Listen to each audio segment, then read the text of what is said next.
নমস্কার, সুস্বাগতম। আপনারা দেখছেন জুডোস ধামাকা নতুন পর্ব। সাথে আছি আমি জুডো। মিঠুন চক্রবর্তী এবং অঞ্জন দত্ত একসঙ্গে অভিনয় করতে চলেছেন। এই ছবিটির পরিচালক হলেন পথিকৃৎ বসু, যিনি সম্প্রতি দাবারু ছবিটি পরিচালনা করেছিলেন। এটি একটি আইন বিষয়ক ছবি হতে চলেছে। ডিভোর্সের কেস অনেক বাড়ছে। মিঠুন চক্রবর্তী অভিনয় করবেন একজন বিচারপতির ভূমিকায়।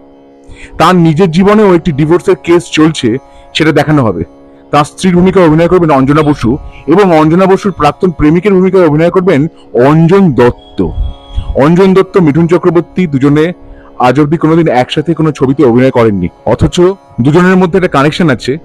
দুজনের প্রথম ছবির পরিচালক হলেন মৃণাল সেন, মৃগয়া এবং চালচিত্র।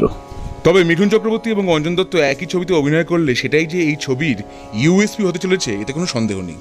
মিঠুন চক্রবর্তী এবং অঞ্জনা বসুর অল্প বয়সের চরিত্রে অভিনয় করবেন সত্যম ভট্টাচার্য এবং রোশনি ভট্টাচার্য।